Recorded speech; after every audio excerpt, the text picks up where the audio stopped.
2025 IPL mega ஆக்ஷனுக்கான date வந்து நெருங்கிக்கிட்டே இருக்குது. ரசிகர்கள் எல்லாருமே ரொம்பவே ஆவலோட எதிர்பார்த்துட்டு இருக்காங்க. அதே மாதிரி டீம் ஓனர்ஸும் கூட எந்த மாதிரியான டீம் அமைக்கணும்னு சொல்லி நிறைய பிளான்ஸு மார்க் ஆக்ஷன்லாம் கூட நடத்திட்டு இருக்காங்க. ஸோ அப்படி இருக்கக்கூடிய சூழலில் இந்த 10 டீம்ஸோட ஐபிஎல் மெகா ஆக்ஷன் ஸ்ட்ராட்டஜிஸ் பற்றின வீடியோஸ் வந்து ஆல்ரெடி நம்ம இந்த சீரீஸில் வந்து பார்த்துட்டு இருக்கோம். இன்னைக்கு எபிசோடில் 2 முக்கியமான டீம்ஸை பற்றி பார்க்க போகிறோம். அதில் முதல் டீம் கொல்கத்தா நைட் ரைடர்ஸ். நடப்பு சாம்பியனான கொல்கத்தா நைட் ரைடர்ஸ் அணி மறுபடியும் ஒரு சாம்பியன் சைடை கட்டமைப்பாங்களா அப்படிங்கிறத இந்த ஆக்ஷனில் வந்து நம்ம பார்த்து தெரிஞ்சுக்கலாம். பட் அதுக்கு முன்னாடி ஐபிஎல் ரிட்டன்ஷனை பொறுத்த வரைக்கும் அவங்க அதிகபட்சமான அந்த 6 பிளேயர்ஸையும் வந்து ரீட்டைன் பண்ணியிருக்காங்க. ஸோ முதல்ல பார்த்தோம் அப்படின்னா ரிங்கு சிங் அவரை 13 கோடிக்கு வந்து ரீட்டைன் பண்ணியிருக்காங்க. ரிங்கு சிங் ஆஸ் எ ஃபினிஷராக எந்த அளவுக்கு எமர்ஜியாக இருக்காரு அப்படிங்கிறது எல்லாருக்கும் தெரியும். ஸோ அவரை தான் அந்த ஃபர்ஸ்ட் ஸ்பாட்டில் வந்து அவங்க வந்து ரீட்டைன் பண்ணியிருக்காங்க. அதுக்கு அடுத்து பார்த்தோம் அப்படின்னா வருண் சக்கரவர்த்தி 12 கோடிக்கும் சுனில் நரேன் 12 கோடிக்கும் வந்து ரீட்டைன் பண்ணியிருக்காங்க. ஸோ இவங்க 2 பேரும் கொல்கத்தா அணியோடைய வெற்றிக்கு மிக முக்கிய காரணம் சொல்லலாம். ஏன்னா மிடில் ஓவர்ஸில் 8 ஓவர் வந்து சாலிடாக வந்து போடக்கூடியவங்க, நிறைய விக்கெட்டும் எடுக்கக்கூடியவங்க. அதே மாதிரி அவங்களுடைய ஆஸ்தான ஆல்ரவுண்டர் வந்து ஆண்ட்ரே ரசல், அவரையும் 12 கோடிக்கு வந்து ரீட்டைன் பண்ணியிருக்காங்க. ஸோ இது மட்டும் இல்லாமல் அன்கேப்டு பிளேயர்ஸ் லிஸ்ட்டில் 2 ப்ராமிசிங்கான யங்ஸ்டர்ஸை வந்து அவங்க ரீட்டைன் பண்ணியிருக்காங்க.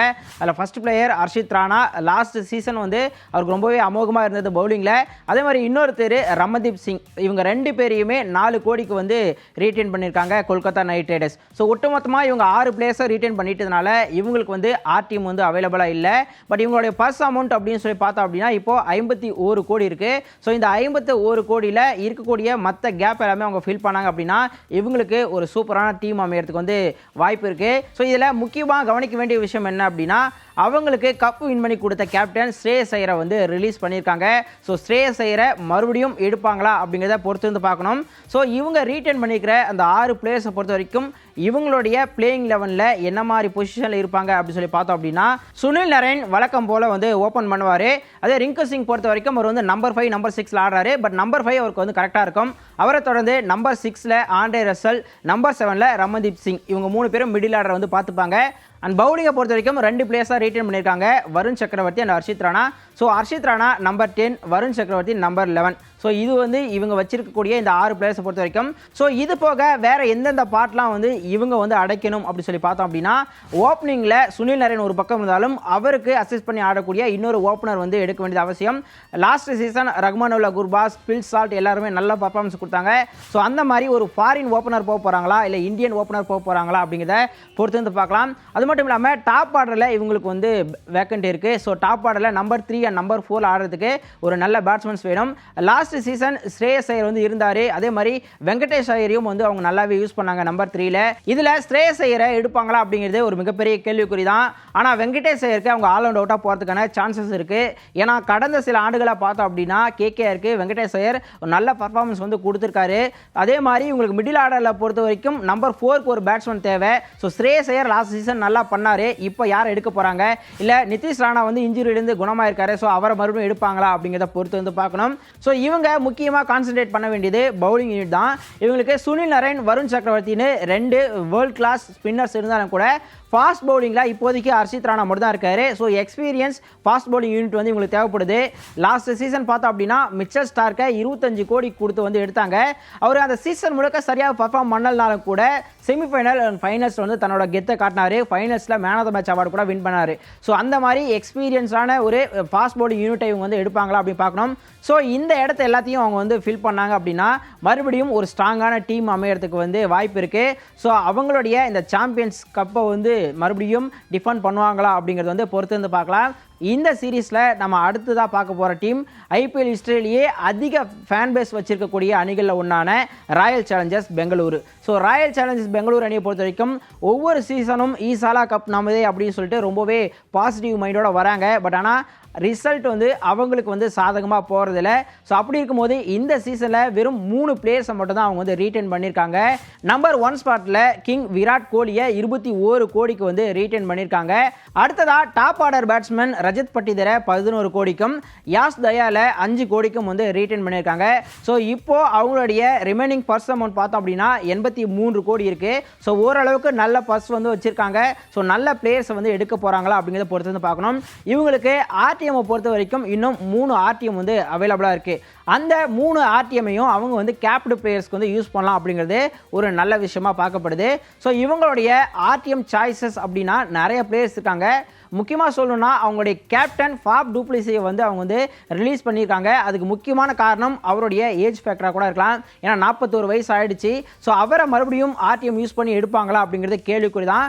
பட் அவருக்கு பதிலாக வில் ஜாக்ஸ்க்கு வந்து அவங்க ஆர்டிஎம் யூஸ் பண்ணுறதுக்கு நிறையவே சான்ஸ் இருக்குது. ஏன்னா லாஸ்ட் இயர் ஐபிஎலோட எண்ட் ஆஃப் தி சீசனில் வந்து அவர் நல்ல பேட்டிங் பர்ஃபார்மன்ஸ் கொடுத்தாரு. ஒரு சில ஓவர்ஸும் அவரால் போட முடியும் அப்படிங்கிறதுனால அவருக்கு வந்து ஆர்டிஎம் யூஸ் பண்ணுறதுக்கு அதிக வாய்ப்பு இருக்குதுன்னு சொல்லலாம். ஆனால் அடுத்த சாய்ஸ் அப்படின்னா அது கண்டிப்பாக முகமது சிராஜ் தான். ஏன்னா கடந்த சில ஆண்டுகளாக ஆர்சிபியோட ஒரு முக்கியமான அங்கமாக வந்து அவர் இருந்துட்டு வராரு. அவரால் பவர் பிளேலையும் போட முடியும், டெத் ஓவர்ஸ்லையும் கூட இப்போ கொஞ்சம் நல்லாவே இம்ப்ரூவ் பண்ணியிருக்காரு. பட் அவரை வந்து மறுபடியும் ட்ரஸ்ட் பண்ணி எடுப்பாங்களா அப்படிங்கிறது நம்ம பொறுத்திருந்தா பார்க்கணும். அதே மாதிரி இன்னொரு முக்கியமான பிளேயர் கிளென் மேக்ஸ்வெல் வந்து ரொம்பவே எதிர்பார்ப்பு இருந்தது ஆர்சிபிக்கு போகும்போது. பட் ஆனால் அவரால் அந்த எதிர்பார்ப்புகளை பூர்த்தி செய்கிற மாதிரி டெலிவர் பண்ண முடியல. கொஞ்சம் சுமாரான சீசனாக தான் அவருக்கு வந்து லாஸ்ட் சீசன் அமைஞ்சது. ஸோ அதனால தான் அவரை வந்து ரிலீஸும் பண்ணியிருக்காங்க. பட் இருந்தாலும் அவரோட திறமை மேலே நம்பிக்கை வச்சு மறுபடியும் ஆர்டிஎம் யூஸ் பண்ணி எடுப்பாங்களா அப்படிங்கிறத வந்து நம்ம பொறுத்திருந்து பார்க்கணும். அதே இந்தியன் பிளேயர்ஸை பொறுத்த வரைக்கும் பார்த்தோம் அப்படின்னா மகிபால் ரோம்ரார் ஒரு நல்ல சாய்ஸ் அப்படின்னு சொல்லலாம். லாஸ்ட் சீசனில் அவருக்கு ஒரு சில போட்டிகளில் தான் சான்ஸ் கிடைச்சிது இம்பாக்ட் சப்பா. ஸோ அந்த வாய்ப்புகளையும் நல்ல இம்பாக்டை வந்து கிரியேட் பண்ணார். ஸோ அவருடைய டேலண்ட்டை வந்து ட்ரஸ்ட் பண்ணி மறுபடியும் ஆர்டிஎம் யூஸ் பண்ணுவாங்களா அப்படிங்கிறத பார்க்கலாம். இன்னொரு பக்கம் பார்த்தோம் அப்படின்னா பவுலிங்கில் ஏற்கனவே யாஸ் தயாலை வந்து அவங்க ரீட்டைன் பண்ணியிருக்காங்க.